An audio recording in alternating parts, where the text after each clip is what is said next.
सब कुछ आता था लेकिन पेपर पूरा नहीं हुआ और एग्जाम के बाद आप ये सेंटेंस बोलते हो, तो प्रॉब्लम सिलेबस की नहीं, प्रॉब्लम टाइम मैनेजमेंट की है। दोस्तों, बोर्ड एग्जाम में टॉपर असली वो नहीं होता जिसे सब आता है। असली टॉपर वो होता है जो 3 घंटे में सब कुछ लिख पाता है।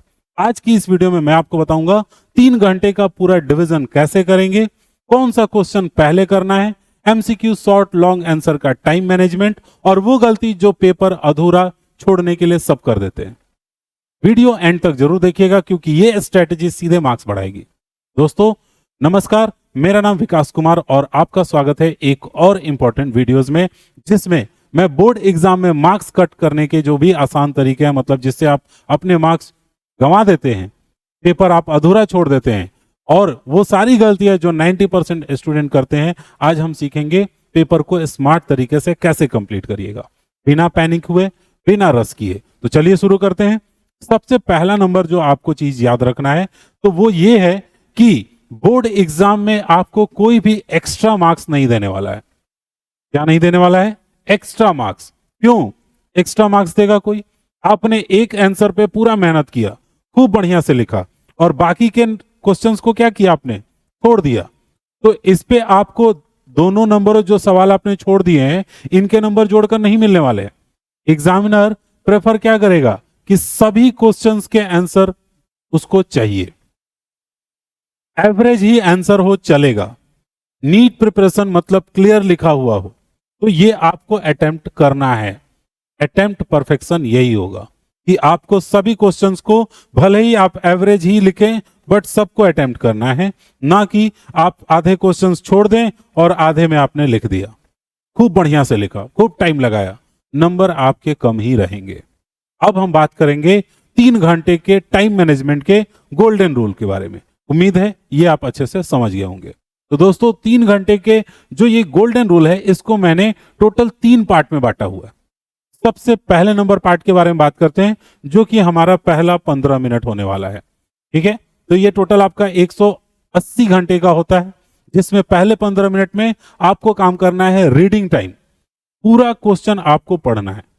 ठीक है, इजी टफ क्वेश्चंस की मार्किंग करनी है, ऑर्डर फिक्स करना है, कौन सा क्वेश्चन पहले करेंगे, लिखना स्टार्ट नहीं करना है। ध्यान रखिएगा, इस 15 मिनट में पूरा प्लानिंग करना है अपने अगले 140 मिनट तक लिखने के लिए। ठीक है, प्लानिंग हो गई। अब अगले 140 मिनट हम क्या करेंगे? राइटिंग करेंगे। अगर पेपर में एमसीक्यू क्वेश्चन है तो उसे हम सबसे पहले करेंगे, बट ध्यान रहे एमसीक्यू अगर 20 है तो 20 ही मिनट देने हैं। शॉर्ट आंसर है तो उसे 40 मिनट देना है, लॉन्ग आंसर को ज्यादा समय देना है।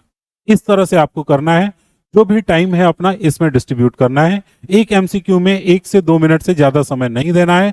पूरा एक लॉन्ग क्वेश्चन का टाइम एक ऑब्जेक्टिव क्वेश्चन में नहीं लगा देना है। यह चीज ध्यान रखना है। आपको इसमें सिर्फ लिखने पे ध्यान देना है और जब आपका लिखना कंप्लीट हो जाता है तो लास्ट के 20 से 25 मिनट रिवीजन या बफर के लिए रखना है अपना, जिसमें क्वेश्चन नंबर चेक करना है, मिसिंग पार्ट्स ऐड करना है, कहीं 2 लाइन छूट गया लिखना, कुछ ऐसा लाइन जो इंपॉर्टेंट था, जो उसके क्वेश्चन के कीवर्ड से मैच करता था, मैं नहीं लिख पाया, उस मिसिंग पार्ट को ऐड करना है, क्वेश्चन नंबरिंग को करेक्ट करना है, डायग्राम वगैरह रह गया, अंडरलाइन करना बाकी रह गया, उसे पूरा करना है। ओएमआर सीट अगर आप बना रहे हैं तो उसे चेक करना है आपने सब कुछ सही सही कलरिंग किया है कि नहीं किया है। ये लास्ट के 20-25 मिनट आपको ये काम करने हैं। ये आपके सारे मार्क्स बचाने का काम करेगा, जो कि ऐसे ही खो सकता था। दोस्तों उम्मीद है आप ये पूरी तरह समझ गए होंगे। अब हम लोग बात करेंगे कौन सा क्वेश्चन पहले करना है, कौन सा क्वेश्चन बाद में करना है। उसका पूरा का पूरा 140 मिनट का जो मैंने वहां पर लिखा था, उसकी पूरी स्ट्रेटेजी मैं आपको बताने वाला हूं। तो पहले जो शुरुआती एमसीक्यू आपके होंगे, उसके लिए आपको देना है कम टाइम, यानी कि 20 मिनट। उसके बाद से जो आइडियल डिवीजन है मैं बता रहा हूं, शॉर्ट आंसर को 40 मिनट, लॉन्ग आंसर को 80 मिनट हमने दिया। अगर इसको परसेंटेज में बांटे तो कुछ इस तरह का आपको दिखेगा। लॉन्ग आंसर को ज्यादा टाइम देना है, एमसीक्यू को कम टाइम देना है और शॉर्ट आंसर को बीच में रखना है और इस तरह से अपना फिक्स टाइम से चीजें पूरी करने की कोशिश करनी है। अगर आप एमसीक्यू को 10 मिनट में कर लिए तो वो 10 मिनट पूरी तरह से बफर रखना है आखिर के लिए, कि किसी में कुछ बाकी रहता है या कुछ चेक करना होता है, रीचेक करना होता है तो हम करेंगे। कई बार स्टूडेंट 1 घंटे में ये सब पेपर निपटा के भागने की कोशिश करते हैं, इसकी कोई जरूरत नहीं है। आपको 3 घंटा मिला, आप उसको पूरा यूज करिए और अच्छे नंबर लाने की कोशिश करिए। अब हम लोग बात करते हैं नेक्स्ट, कौन सा क्वेश्चन कब सॉल्व करना है। टफ क्वेश्चन सबसे पहले नहीं करना है, फेवरेट चैप्टर सबसे पहले नहीं आता है, ये चीज ध्यान रखिएगा। इजी क्वेश्चन पहले, मीडियम क्वेश्चन उसके बाद, टफ क्वेश्चन उसके बाद, इस तरह से आपको एक सीक्वेंस में करना है। इजी से स्टार्ट करना है, ठीक है, फिर उसके बाद से मीडियम पे चलना है, फिर उसके बाद से फिनिश करना है टफ क्वेश्चन से। आपका फिनिशिंग में अब टफ क्वेश्चन है, आप उसको अगर एवरेज भी लिखते हैं तो आपको अच्छे मार्क्स मिल जाएंगे। फिर भी जो आपको आता है उसको लिख के आपने समय बचा लिया, ये आपका कॉन्फिडेंस बढ़ाते जाएगा, टाइम भी कंट्रोल होगा, पैनिक भी नहीं होगा। क्योंकि टफ क्वेश्चन अगर आप पहले करेंगे तो सारा टाइम खत्म हो जाएगा, फिर आपके पास पैनिक हो जाएगा क्योंकि समय कम है। एग्जाम में कॉन्फिडेंस मार्क्स को बढ़ा देता है, ये चीज जरूर याद रखिएगा। अब थोड़ा सा और मैं आपको डिटेल में इस चीज को क्लियर करने वाला हूं। जैसे एमसीक्यू क्वेश्चंस की अगर बात कर ले, अगर आपका पूरा का पूरा पेपर ही एमसीक्यू है, ठीक है, तो उसके लिए अलग हो गया। अगर आपका मिक्स है तो दोनों के ऊपर ये टॉपिक समझ में आ जाएगा, आपको काम आएगा। एमसीक्यू में प्रॉब्लम क्या होती है कि टाइम ज्यादा ले लेते हैं स्टूडेंट, ओवर थिंकिंग करते हैं एक ही क्वेश्चन पे, वो चीज नहीं करना है। स्मार्ट रूल रखना है कि पहला राउंड में जो जो श्योर क्वेश्चन है जो एमसीक्यू के लिए, उसको आपको क्लियर करना है। सेकेंड राउंड में आपको जाना है वो डाउट वाले क्वेश्चन जो आपने छोड़ दिए थे। एक एमसीक्यू पे 2 मिनट, उससे ज्यादा नहीं। एमसीक्यू पे स्टक होके नहीं रहना है, नहीं तो पूरा का पूरा पेपर डुबो देगा ये आपका। लॉन्ग आंसर राइटिंग का कंसेप्ट भी मैं आपको क्लियर कर देता हूं। लॉन्ग आंसर कैसे लिखेंगे, पूरा एक पैराग्राफ में आंसर नहीं लिखना है, ये चीज आप ध्यान रखिएगा। पहले नंबर आप 2 लाइन का एक इंट्रो लिखिए, फिर उसके बाद 4 से 5 पॉइंट्स लिखिए।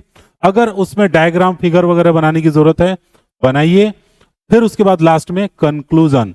इतनी चीजें आपको करनी होंगी, यही आपका होगा इंट्रो, बॉडी और कंक्लूजन। पॉइंट्स में आंसर लिखिएगा, ये जरूर ध्यान रखिएगा, ये उसका मेन पार्ट होगा।